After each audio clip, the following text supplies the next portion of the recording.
من ارگ بمم خشت به خشتم متلاشی، تو نقش جهان هر وجبت ترمه و کاشی.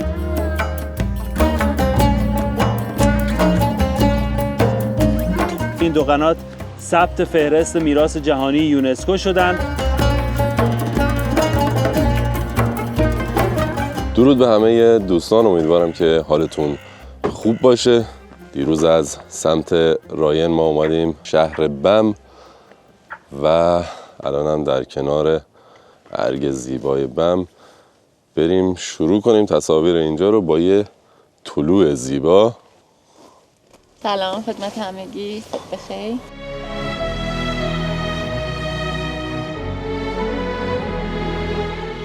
ارگ بم، بزرگترین سازه خشتی جهان، شهری با قدمتی چندین هزار ساله که روزگاری شاهد نبردهای سرنوشت ساز و جشنهای باشکوه بوده. شهری که صدای پای کاروانها در کوچه هایش طنین انداز می شد و روشنایی مشعلها شبهایش را زنده نگه می داشت. این ارگ تنها یک ویرانه تاریخی نیست، بلکه نمادی از تمدن، مقاومت و شکوه ایران زمین است.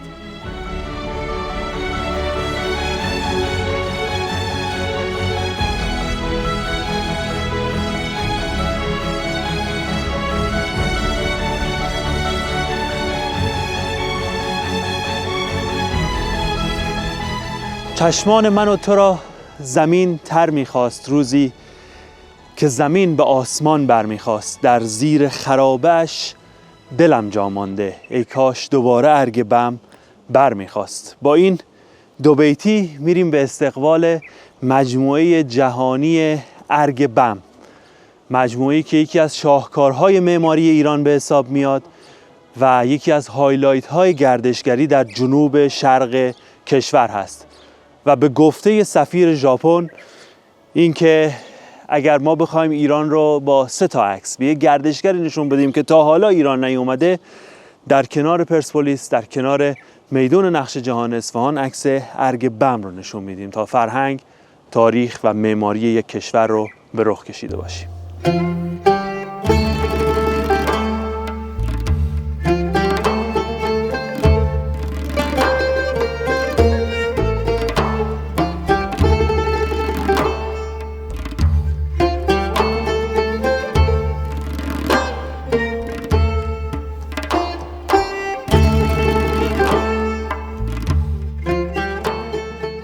ارگ بم در 200 کیلومتری جنوب شرقی شهر کرمان در حاشیه کویر لود واقع شده.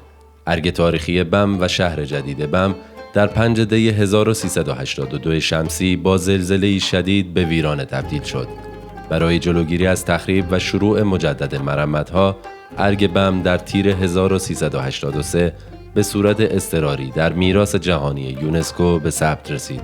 وارد مجموعه ارگ بم شدیم. شهر قدیم بم رو از نزدیک با شما میبینیم، قسمت‌های مختلفش رو برای شما توضیح خواهیم داد. اما با ورودی این مجموعه شروع میکنیم.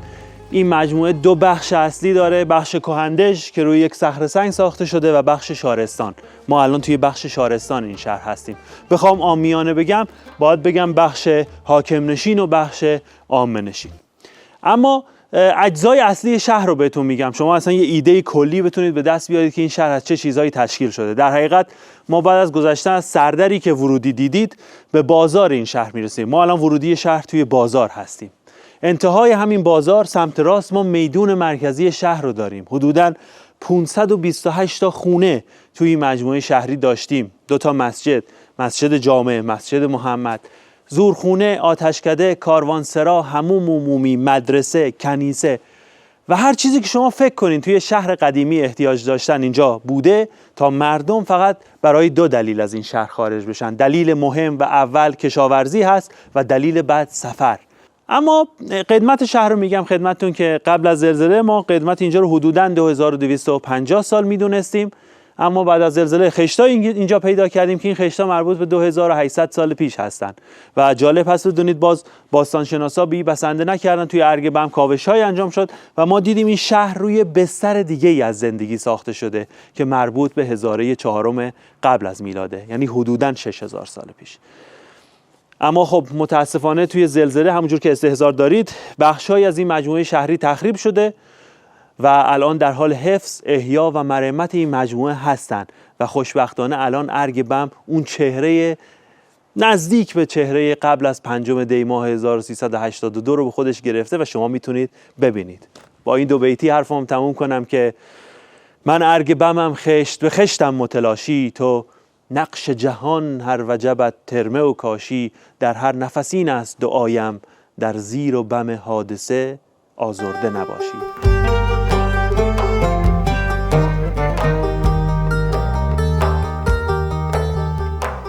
مساحت ارگ بم حدود 190,000 متر مربع است. باروی ارگ با بلندی 16 تا 17 متر و درازای 1815 متر دور تا دور بنا ساخته شده. این ارگ کهن به عنوان بزرگترین دژ حکومتی نظامی جنوب شرق ایران و دروازه‌ای برای ورود به فلات مرکزی و خروج به سمت سرزمین‌های شرق ایران شناخته شده. بخش عمده‌ای از ساختارهای دفاعی و نظامی ارگ بم به دلیل رویدادهای سیاسی و یا برای جلوگیری از یورش اقوام مهاجم شکل گرفته. ورودی شهر بازار رو داریم. بازار ابتدای شهر قرار میگیره. توی همه شهرهایی که عموماً از دوره اشکانی به بعد توسعه پیدا کردن این قاعده هست، بازار ورودی شهر قرار داره تا غریبه هایی که وارد شهر میشن زیاد به حریم و حرمت خونه های مردم کاری نداشته باشن. اگه میخوان تجارتی انجام بدن، بازرگانی انجام بدن، همین ابتدای شهر حد اکثر تا انتهای بازار که میدون مرکزی بوده انجام بدن و از شهر خارج بشن. پس دلیل امنیتی این هست که زیاد غریبه ها به حریم و حرمت خونه های مردم کاری نداشته باشن. اما بازار ارگ بم 118 متر طول داره، حدوداً مسقف بوده تا حدود 60-70 سال پیش و حتی خاطرم هست قبل از زلزله بخشای از این بازار مسقف بود که اونا متاسفانه توی زلزله از بین رفتن. اما نکته جالب راجع به بازار ارگ بم این هست که ما 42 تا حجره اینجا داشتیم و همه حجره ها به این شکل ویترینوار هستن، یعنی جلوی مغازه پیشخون یا ویترین مغازه، پشت مغازه کارگاه یا انبارشون یا همون پستوشون بوده. از این مسیرهایی که حالا قبلا باز بوده میتونستن به راحتی تردد کنن. این بازار یه روزی یکی از پررونق‌ترین بازارهای شرق نام داشته. این حرف من نیست، استاد باستانی پاریزی این رو میفهمه.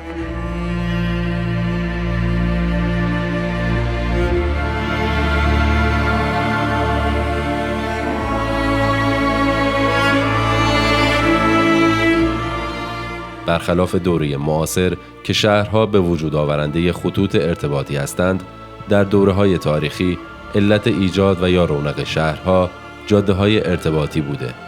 استان کرمان با قرار داشتن در مسیر جاده مهم ارتباطی مرکز ایران به سیستان، سواحل دریای مکران و هندوستان همیشه به عنوان یکی از کانون‌های سیاسی و تجاری مطرح بوده. خب رسیدیم با چارسوق بازار. چارسوق ها رو توی بازارهای ایرانی میتونیم ببینیم. در حقیقت چارسوق مرکز بازار، سقفش از بقیه قسمت های بازار بلندتره و یه جورایی کار اتاق اصناف فعلی رو انجام میداده. بزرگای بازار، ریش سفیدای بازار اینجا می نشستن با گرون فروشی، کم فروشی مبارزه می کردن و در حقیقت 4 طرف بازار و چند طرف بازار رو به همدیگه متصل می کرده. یکی از مهمترین بخش های بازار بوده. هر چقدر حجره ها به چارسوق ها نزدیکتر می بودن ارزش مادی بیشتری داشتن و قطعاً گرونتر هم بودن.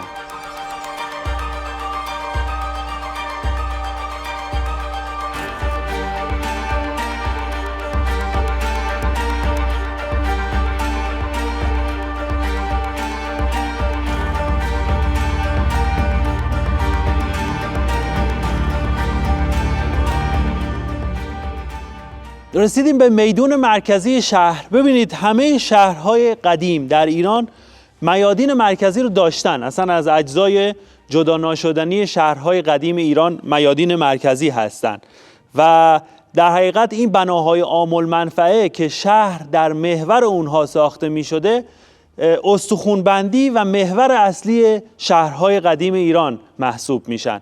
خب ما سرآمدشون رو توی اصفهان داریم دیگه، میدون نقش جهان در اصفهان که یکی از مهمترین میادین مرکزی شهرهای ایرانی محسوب میشه. اینجا هم میدون مرکزی شهر قدیم بم بوده، در امتداد اون بازار ساخته شده، خدمت شما عرض کنم مساجدی که حالا اطرافش ساخته شده، کاروانسراها و حمام‌های عمومی، بناهای عام المنفعه رو کنار اون شکل داده تا دسترسی مردم به اونها راحت‌تر باشه. اما اینجا یه سوال پیش میاد که اینجا میدون مرکزی بوده، بارانداز شهر بوده، این منطقه که الان ما توش ایستادیم بارانداز شهر بوده و البته اینکه حاکم به هر دلیلی اگر نیاز به تجمع داشته مردم رو اینجا جمع می‌کرده و براشون سخنرانی می‌کرده. از دوره صفویه به بعد با حفظ کاربری از اینجا به عنوان تکیه شهر هم استفاده می‌شده.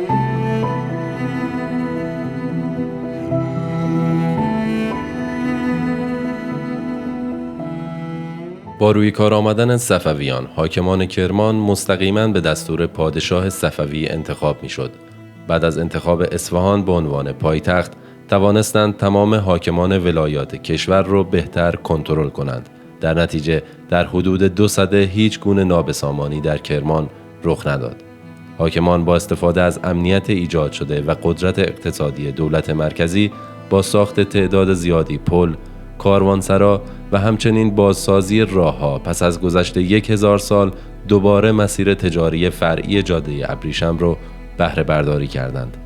به دلیل امنیت ایجاد شده دیگر نیازی به حصارهای متعدد برای حفاظت از شهرها احساس نمی‌شد و در نتیجه شهرهای مانند بم از قید دیوارهای دفاعی چندگانه رها شد و تنها دیوار ارگ تقویت و نگهداری می‌شد تا مردم بتوانند در شرایط بحرانی اموال ارزشمند خود را به آنجا انتقال دهند. بیشتر این سازندگی‌ها در کرمان در دوران حکمرانی گنج علی خان رخ داده.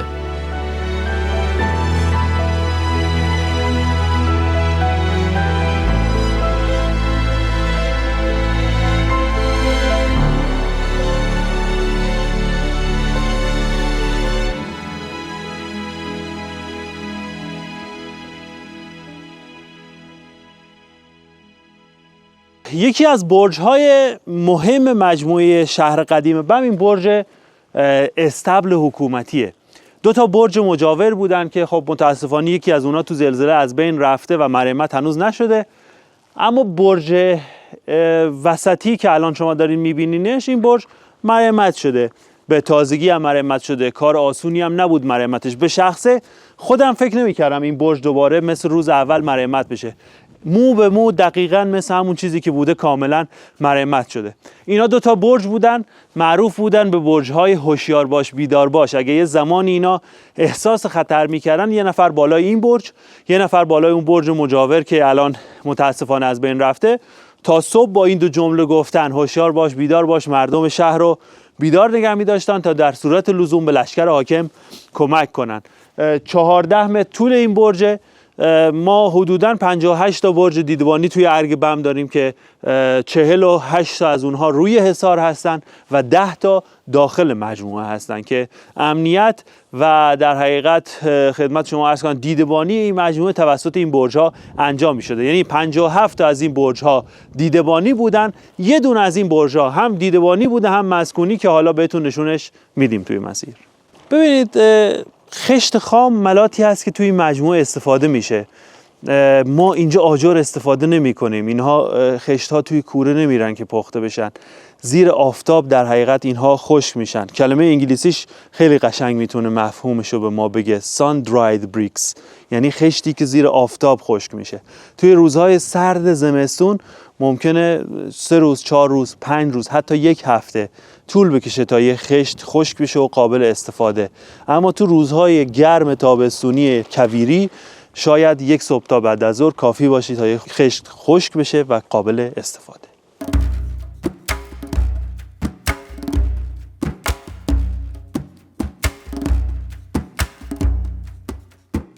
از دیگر شگفتی‌های معماری سنتی ایران در مناطق کویری روش‌های سرمایش و گرمایش طبیعی بوده. همونطور که در ارگ راین در ویدیو قبل دیدیم، اینجا نیز با ساخت دیوارهای خشتی ضخیم به عنوان عایق حرارتی در فصل تابستان از گرم شدن فضای داخلی خانه جلوگیری می‌کردند و در فصل زمستان با کمترین حرارت فضای داخلی خانه گرم می‌شده.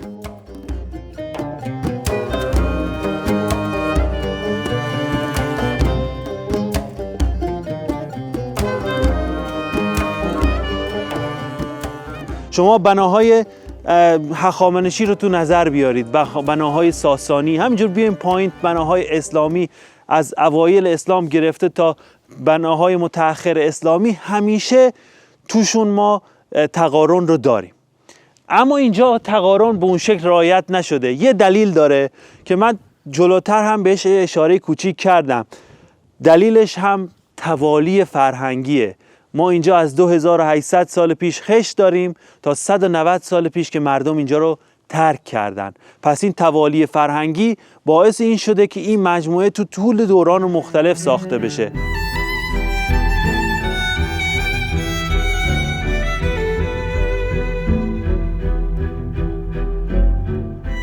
تا قبل از ورود اعراب به ایران، بم از شهرهای مهم ایران بوده.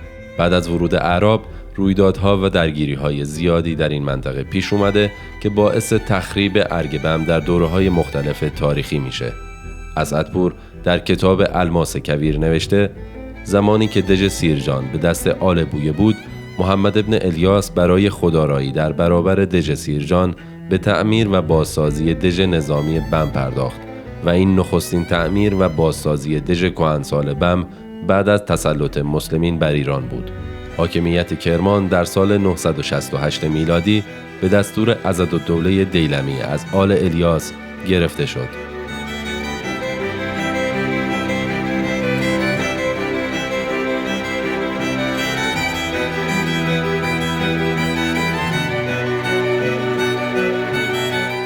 ما محله های مختلفی در ارگ بم داریم. محله هایی که مسلمان ها زندگی میکردن، زرتشتیان زندگی میکردن. این محله ای هست که یهودی ها اینجا توی زندگی میکردن و در حقیقت ما کنیسه یهودی ها رو هم توی محله داریم. ساباتی که من دارم توش قدم میزنم ساباتی هست که بغل خونه یهودی ها ساخته شده و یکی از بخش هایی هست که در حقیقت نزدیک بخش حکومتی مردم یهودی اینجا زندگی میکردن. در کنار هم دیگه یهودی ها، مسلمان ها و یک خانواده هندو و زرتشتی ها هم اینجا با هم دیگه زندگی میکنن.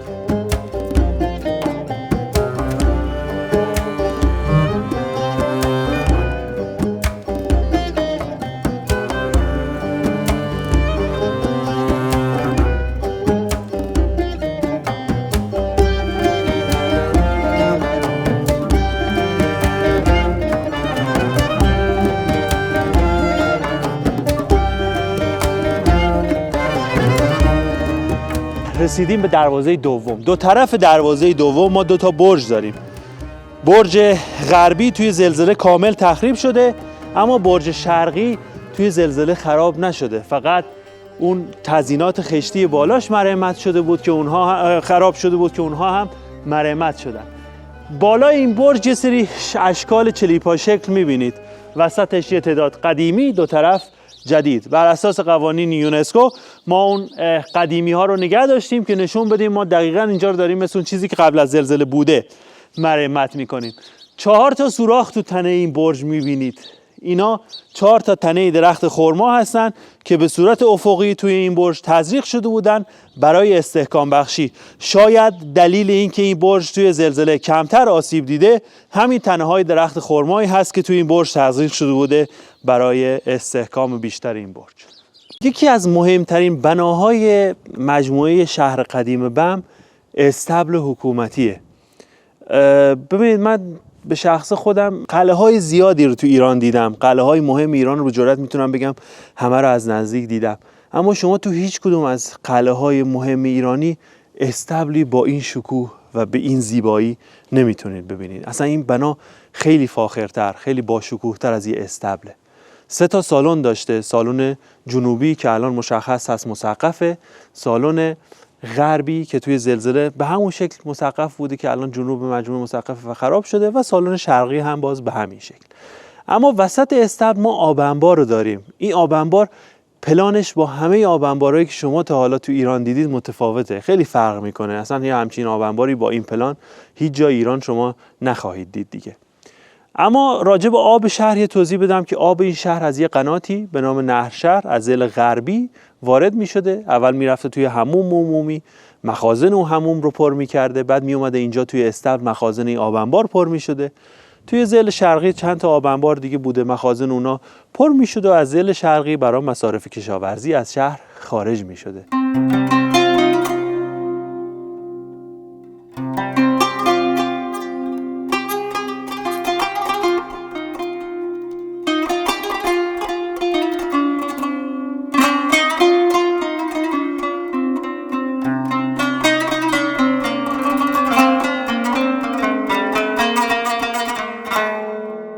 آب قنات از سمت غرب به وسیله شترگلو به داخل ارگ منتقل می شده و برای هدایت و انتقال اون از تنبوشه ها و ناودان های سفالی و سنگی سرپوشیده و روباز استفاده می شده.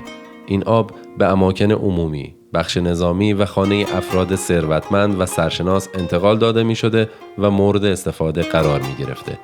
آب مورد نیاز بیشتر خانه های بخش عامه‌نشین از 124 حلقه چاه شناسایی شده در این محدوده تأمین می شده. از میان چاه‌های سگانه بخش حاکم نشین، چاه‌های استبل و احتمالاً سربازخانه در مواقع ضروری و از چاه 4 فصل که در خانه حاکم بوده در تمام وقتها استفاده می شده.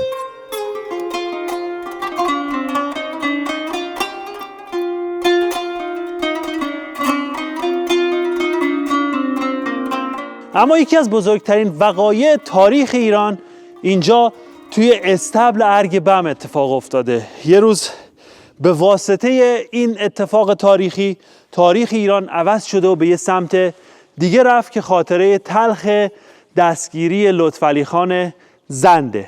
لطفعلی خان در حال فرار بود از دست فرستاده‌های آقا محمد خان قاجار. از شیراز فرار کرد اومد به کرمان. چیزی حدود 9 ماه تا 12 ماه در حقیقت تو کتاب‌های تاریخی متفاوت نوشته. لطفعلی خان در کرمان بود و کرمان در حصر. به هر شکل حصر کرمان شکسته میشه. لطفعلی خان ناچار میشه با برادر حاکم بم که اون زمان سیستانی‌ها توی بم حکومت میکردن از کرمان فرار کنه، بیاد بم، بره سیستان، نیرو جذب کنه و برگرده با فرستاده‌های آقا محمد خان قاجار بجنگه. خب این اتفاق افتاد. لطفعلی خان به بم اومد، اینجا 3 روز مهمون حاکم بم بود، اما بعد از 3 روز به حاکم بم خبر دادن که برادرت پیش آقا محمد خان دستگیره. لطفعلی خان رو تحویل بگیر، به ما تحویل بده تا ما برادرتو آزاد کنیم. که این اتفاق دقیقاً بالای همین تختگاه میفته که تو تاریخ عین این جمله رو نوشته که با پی کردن دست اسب لطفعلی خان، پی کردن یعنی رگ دست اسبشو میزنن، لطفعلی خان اینجا به زمین میخوره، دستگیرش میکنن، به کرمان میفرستن. در کرمان آقا محمد خان قاجار با دست خودش کورش میکنه و به تهران میفرستنش. نزدیکی تهران عده‌ای بر این عقیده هستن که لطفعلی خان خودکشی کرده و عده‌ای هم بر این عقیده هستن که لطفعلی خان رو میکشن. شعری هم هست وصف حال لطفعلی خان یا از زبان لطفعلی خان تو اون روزها که میگه یا رب ستادی ملک ز دست چمنی، دادی به مخنثی نه مردی نه زنی. از گردش روزگار معلومم شد، پیش تو چه دف زنی چه شمشیر زنی. میتونیم بگیم این نقطه پایانی بود بر سلسله زندیه و آغاز سلسله قاجار.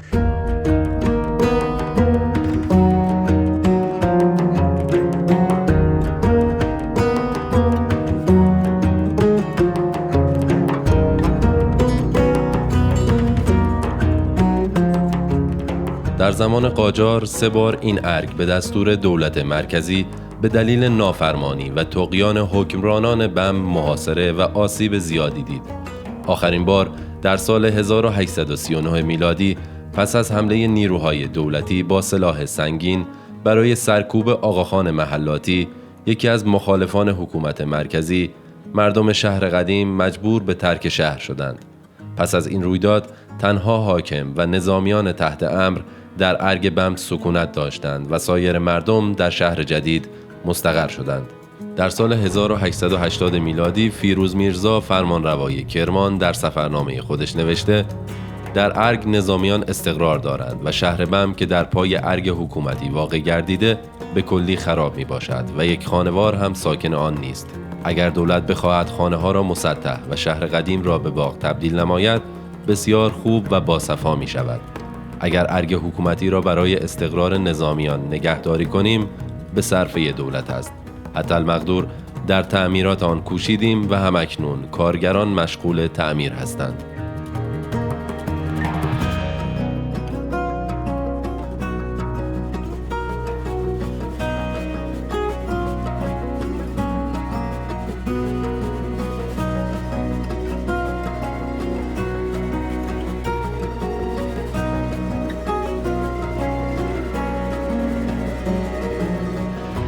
اینجا سربازخونه ارگ بم هست و که ما از شاهکارهای مهم معماری رو ما اینجا می‌بینیم. روی این سکو اگر حاکم یا فرمانده شهر می‌ایستاد و می‌خواسته با سربازا صحبت کنه، نیاز نبوده داد بزنه. اگر خیلی آروم هم صحبت می‌کرد تا نفر آخر به راحتی صداشو میشنیده. که ما حالا می‌خوایم این تست صدا رو برای شما انجام بدیم.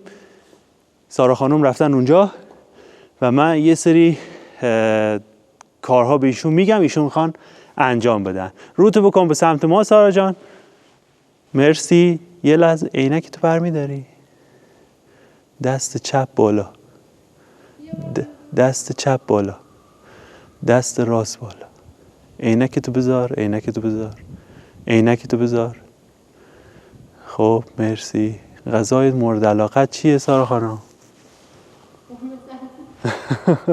میبینید که من چقدر آروم دارم اینجا صحبت میکنم و صدا و انتها به راحتی شنیده میشه. البته حاکم قطعا اینقدر آروم صحبت نمی کرده و شما میبینید که من چقدر آروم هم صحبت کنم صدا تا انتها شنیده میشه. این پژواک صدا رو شما اینجا میتونید ببینید. من دلیلش رو بهتون بگم که چرا این اتفاق میفته. در حقیقت از این دیواری که پشت سر من هست تا اون دیواری که اون روبرو قرار داره 36 متر فاصله است. سرعت صوت بر ثانیه چنده؟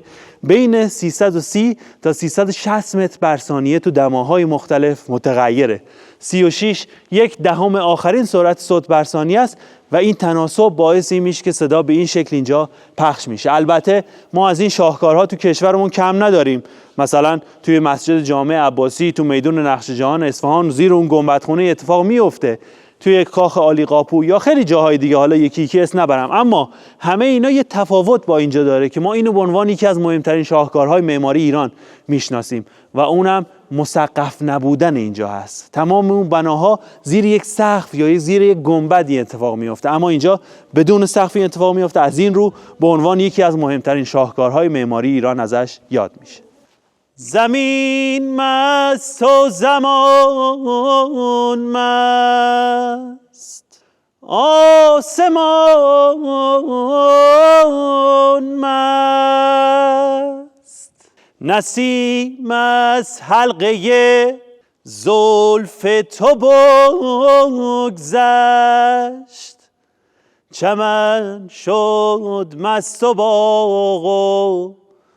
باغبان مست، چمن شد مست و باغبان مست. خشتای 2800 ساله‌ای هم که بعد از زلزله مشخص شدن پشت این برج بود که الان می‌بینید سایبونی هم روش زدن که خراب نشه. یکی از خونه‌های مهم دیگه‌ای که تو مجموعه شهر قدیم بم داریم این خونه فرمانده قشونه که برجش رو از پایین با هم دیگه دیدیم، اما خب چون بسته هست و در حال مرمت داخلش رو نتونستیم ببینیم. در حال مرمت هست مجموعه، ولی تنها خونه ای هست که توی مجموعه ارگ بم پلنش یه پلن گرد و دوار هست که اینجا شما دارید می‌بینید. یکی از زیباترین خونه‌های مجموعه شهر قدیم بم هم بود قبل از زلزله که متاسفانه تو زلزله زیاد تخریب شده، اما این خونه کامل قبل از زلزله سالم بوده. خب از این بالا هم داریم ارگ بم رو می‌بینیم و هم باغ شهر بم. اگر شما سری به سایت رسمی یونسکو بزنید اونجا اصلا اسمی به تنهایی از ارگ بم نیست. اونجا نوشته بم and its cultural landscape، بم و منظر فرهنگی اون به عنوان اولین و تنها شهری هست که تو ایران کل اون شهر ثبت فهرست میراث جهانی یونسکوه. ما شهر دیگه‌ای تو ایران نداریم که کل اون شهر ثبت این فهرست باشه و از این رو این شهر حائز اهمیته. اما ما اینجا محدودیت ارتفاع داریم در بم. حد اکثر میبینید، همونجور که میبینید هیچ خونه‌ای مشخص نیست، در حالی که 130-140 هزار نفر آدم داره اینجا زندگی میکنه. اما محدودیت ارتفاع اینجا رعایت میشه و حد اکثر ارتفاعی که مردم بم میتونن بسازن 2.5 متره تا این منظر فرهنگی حفظ بشه و به دست آیندگان برسه. ما الان در بالاترین نقطه ارگ هستیم، قسمت حاکم نشین. این خونه هم که الان دارید میبینید مربوط به خونه حاکم هست. یه حوض وسط داره، 2 تا ایوون هم تقریبا جنوب و شمال. این حیاطشه. اون پشت هم دسترسی نیست. خونه اصلی بوده که خیلی تخریب شده، چیزیش هم نمونده اصلا.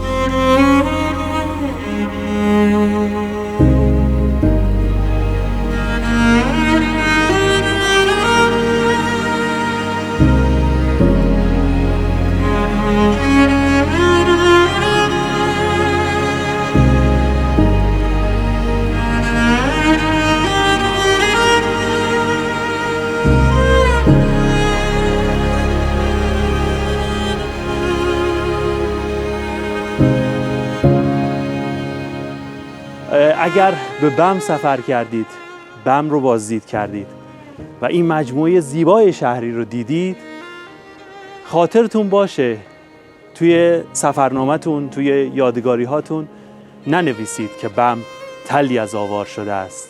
بم به خال لب یک دوست گرفتار شده است. آسمان هست، غزل هست، کبوتر داریم، باید این چادر ماتم زده را برداریم. تن ترد همه چلچله ها در خاک و پای هر گور 40 نخل تناور داریم. مشتی از خاک تو را باد که پاشید به شهر، پشت هر حنجره یک ایرج دیگر داریم. مثل ققنوس ز ما باز شرر خواهد خواست، بم همینطور نمیماند و برخواهد خواست. بم به امید خدا شاد و جوان خواهد شد، نفس باد صبا مشک فشان خواهد شد. توضیحات اینجا رو تموم کردیم.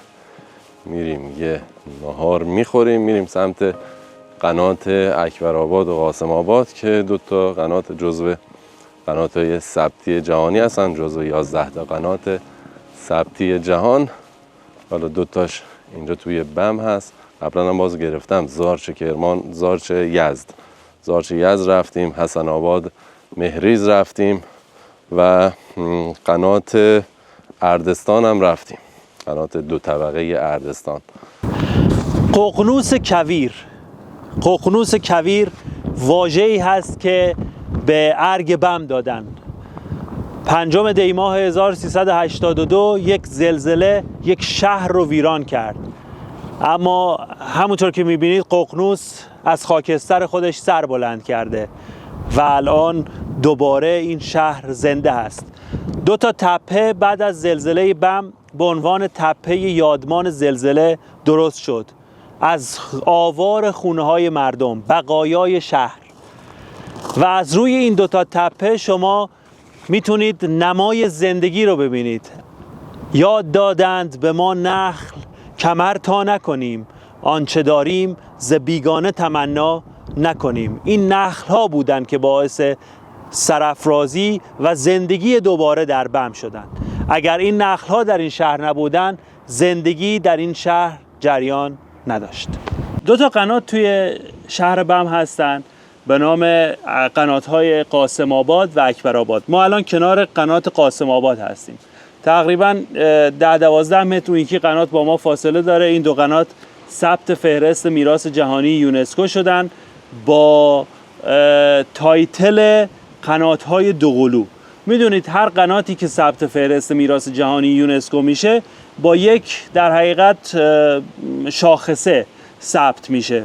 این 2 تا قنات هم به عنوان قنات دوقلو ثبت شدن. برای مثال ما قنات 2 طبقه رو داریم در اردستان اصفهان، یا قدیمی ترین قنات ها، طولانی ترین قنات ها. این قنات هم به عنوان یک قنات دوقلو شناخته میشه، چرا که از جایی که مادرچاهش قرار داره که حدوداً 10 کیلومتری اینجاست تا جایی که میاد روی زمین محضر میشه، هیچ جا فاصلش بیشتر از 17-18 متر نیست و این فاصله باعث شده که این 2 تا قنات در کنار همدیگه بیان و اینجا یک منطقه آباد رو درست کنن، منطقه‌ای که توی دل کویر لوط قرار داره و از این نقطه‌ای که الان من نشستم تا گرمترین نقطه دنیا فقط 70-80 کیلومتر هوایی فاصله است. توی این فاصله شما دارین یه آبی رو با این حجم می‌بینید و البته اینکه حدود 320 لیتر بر ثانیه دبی این قنات هست.